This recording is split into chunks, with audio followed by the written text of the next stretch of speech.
प्यारे दोस्तों, तो आप सभी कैसे उम्मीद करते हैं आप बहुत अच्छे होंगे और अच्छी तरीके से मन लगा के पढ़ाई कर रहे होंगे। और आज की इस वीडियो में हम सीखेंगे भाज्य संख्याएं। तो आज की इस वीडियो को स्टार्ट करने से पहले हम आप सभी को जय हिंद। आपके आज की इस क्लास में आप सभी का स्वागत है, हार्दिक अभिनंदन है। तो चलिए बिना किसी बात के हम क्लास को स्टार्ट करते हैं और आपको कुछ ज्ञान की प्राप्ति बौद्धि वृक्ष तक लेकर जाते हैं, गया तक लेकर जाते हैं, आपको मोक्ष दिलाते हैं। ठीक है, मोक्ष कैवल्य दिलाते हैं। तो चलिए इसको आगे बढ़ें। तो भाज्य संख्याएं समझे, भाज्य संख्याएं केकरा कही छे बुझलो, केकरा कहल जाता भाज्य संख्या।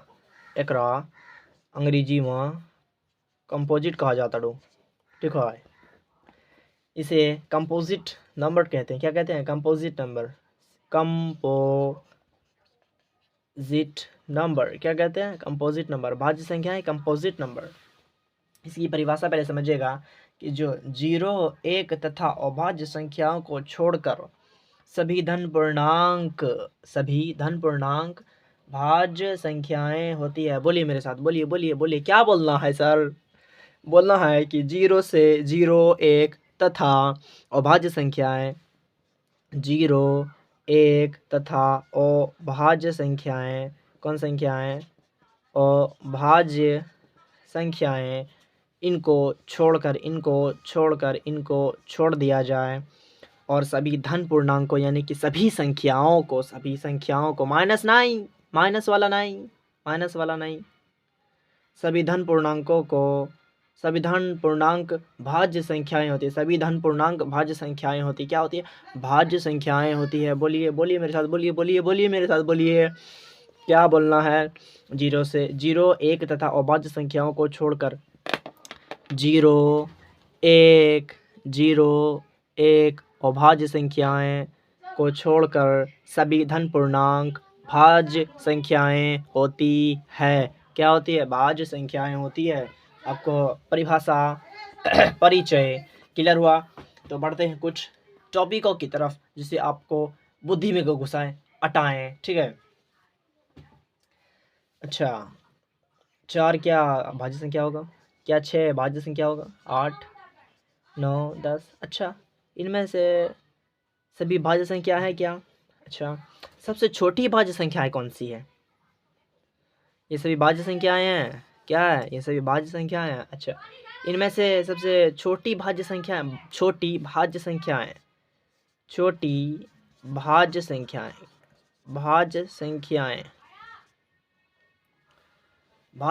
कौन सी होंगी? सबसे छोटी भाज्य संख्याएं 4, 6, 8, 9 में। तो इनमें सबसे छोटी भाज्य संख्याएं 4 होगी। क्या होगी? 4 होगी। ठीक है, अच्छा इनमें सबसे बड़ी भाज्य संख्याएं बड़ी भाज्य संख्याएं 9 होंगे।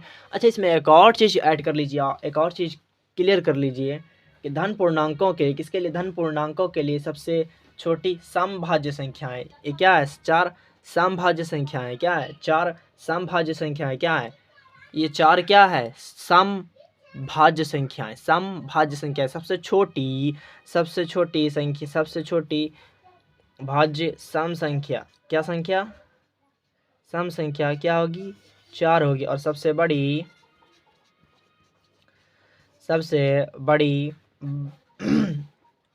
विषम संख्या। क्या? सबसे बड़ी विषम भाज्य संख्याएं 9 होगी। क्या होगी? 9 होगी। सबसे बड़ी विषम भाज्य संख्या 9 होगी। क्या होगी? 9 होगी। ठीक है, तो कंपोजिट नंबर यानी भाज्य संख्या आपको क्लियर हो गया कि सबसे छोटी भाज्य संख्या सबसे छोटी भाज्य सम संख्या। क्या संख्या? सम संख्या। ये माइनस कहाँ से चले लो? सबसे छोटी सम संख्या 4 होगी। सबसे छोटी सम संख्या बोले क्या? सबसे छोटी भाज्य सम संख्या। अच्छे से समझिए, सबसे छोटी मतलब सबसे छोटा। ये क्लियर? सबसे इटो छोटा उंगली है, इटो है। ठीक, क्लियर? भाज्य संख्याएं। ठीक, भाज्य संख्या किसे कहते हैं? 0, 1 और अभाज्य संख्या को छोड़कर बाकी सभी धन पूर्णांक भाज्य संख्या है। ठीक है, क्लियर हो गया? और और तीसरा कि सम संख्या सम संख्या किसे कहते हैं? जो 2 से विभाजित हो, जो 2 से कटे, ओकरे कहा जाताड़ू सम संख्या। ठीक है, क्लास की, इस चैनल की क्लास की पहली वीडियो आप देखेंगे, यानी कि क्लास 9 क्लास के, उसमें हमने सम संख्या, पूर्णांक, इंटीजर सभी को हमने बेहतरीन तरीके से समझाया है। ठीक है, तो आपको भाज्य संख्या क्लियर हुआ। बढ़ेंगे कोप्राइम यानी कि उभयनिष्ठ गुणनखंड के बारे में। ठीक है, इसको मिटा दें। ठीक है, मिटा देंगे अभी। कोप्राइम यानी उभयनिष्ठ गुणनखंड। जो युग्म का, किसका?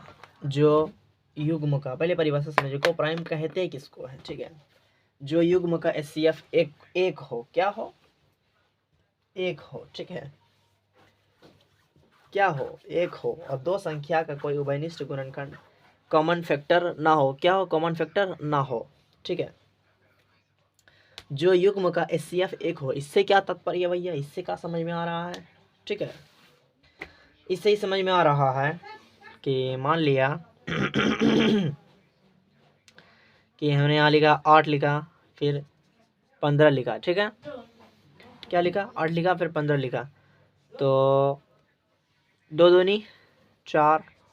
ठीक है, ये 2 चौके 8, 2 दूनी 4, फिर 2 दूनी 4, क्या निकला? 1 निकला। अब इसमें 3 5 15, 5 यहाँ 5 एकन 5, क्या निकला? कोप्राइम।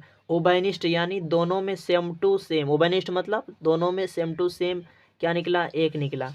जिस जो युग्म का, यानी कि जो हिसाब का HCF एक होगा, क्या होगा? HCF एक होगा। क्या होगा? HCF एक होगा, और दो संख्या का कोई उभयनिष्ठ गुणनखंड ना हो। इससे क्या तात्पर्य भैया? दो संख्या का, एक ठो ई संख्या, एक ठो ई संख्या, एक ठो 8 संख्या, एक ठो 15 संख्या। ठीक है, एक ठो 8 संख्या, एक ठो 15 संख्या, इन दोनों का कोई उभयनिष्ठ गुणनखंड ना हो। इसमें अब जो को 3 बार लिख करके गुना करेंगे। ठीक है, यहाँ 2 गुना 2 गुना 2, इसका 3 गुना 5 गुना 1 कर देते हैं। जो युग्म एक हो, तो एक में तो उभयनिष्ठ तो सब आएगा। ठीक है, कोप्राइम उसे कहते हैं दो संख्याओं का कोई उभयनिष्ठ गुणनखंड ना हो। उभयनिष्ठ किसे कहते हैं? जो दोनों में सेम टू सेम ना हो, एक को छोड़ दिया जाए। तो 3 इसमें है, इसमें है ना जीना। 3 इसको काटेगा नहीं, 2 तो इसको काट देगा, पूरा पूरी खत्म कर देगा, खलास कर देगा। लेकिन क्या 2 इस 15 को खत्म कर पाएगा? नहीं खत्म कर पाएगा। इसमें सिर्फ 2। अब बात करें इसकी, तो ये 3 से कटेगा, 3 5 15 आ गया। क्या ये 3 इस 8 को खत्म कर पाएगा? क्या इस 8 को 3 खत्म कर पाएगा? नहीं खत्म कर पाएगा। इसे ही हम कोप्राइम यानी कि उभयनिष्ठ गुणनखंड कहते हैं। क्या कहते हैं? उभयनिष्ठ गुणनखंड। अच्छा, क्या 6 10 उभयनिष्ठ गुणनखंड होगा? अच्छा, 8 और 15 उभयनिष्ठ गुणनखंड तो है। क्या 15 और 39 उभयनिष्ठ गुणनखंड होगा? 15 और 39 गुणनखंड होगा? पहले 6 10 क्लियर करते हैं। ठीक है, 6 और 10 को पहले समझाते हैं। 6 और 10 को, तो देखिए यहाँ 6 और 10, 2 6 2 तिया 6, 2 पंचे 10, 2 गुना 3 गुना 2 गुना 5। इसमें उभयनिष्ठ गुणनखंड 2 आ गया ना। तो उभयनिष्ठ गुणनखंड क्या कहता है? सिर्फ एक के आना चाहिए हो, दूसरा नंबर नहीं। तो इसमें 2 आ गया। क्या आ गया? 2 आ गया ना, तो ये उभयनिष्ठ गुणनखंड होगा। 8 और 10 ये नहीं होगा। ठीक, अब और 8 15 मैंने ये बना लिया, 8 15 तो होगा। अब 15 39 का देखते हैं, तो 15 39 क्या उभयनिष्ठ गुणनखंड होगा? 15 39 क्या उभयनिष्ठ गुणनखंड होगा? 15 39 क्या उभयनिष्ठ गुणनखंड होगा? तो 3 5 15 13 तिया 39, इसमें 3 गुना 5, इसमें 3 गुना 13, ये उभयनिष्ठ गुणनखंड होगा। आपको क्लियर हो गया कि दोनों में कॉमन आ गया ना, ये 3 आ गया, तो इसलिए इसे उभयनिष्ठ गुणनखंड नहीं कहेंगे। 8 और 15 ये उभयनिष्ठ गुणनखंड है, ये उभयनिष्ठ गुणनखंड है। इसलिए है क्योंकि ये अपना अलग थरिया लेके आया है, अपना अलग थरिया में खा रहा है, और इसका थरिया अलग है 3 गुना और क्या है 5। इसका थाली में 3 और 5 है, इसके थाली में 2 है खाली, यानी कि 2 को जब 2 को 2 ऐसे खाली 2 है।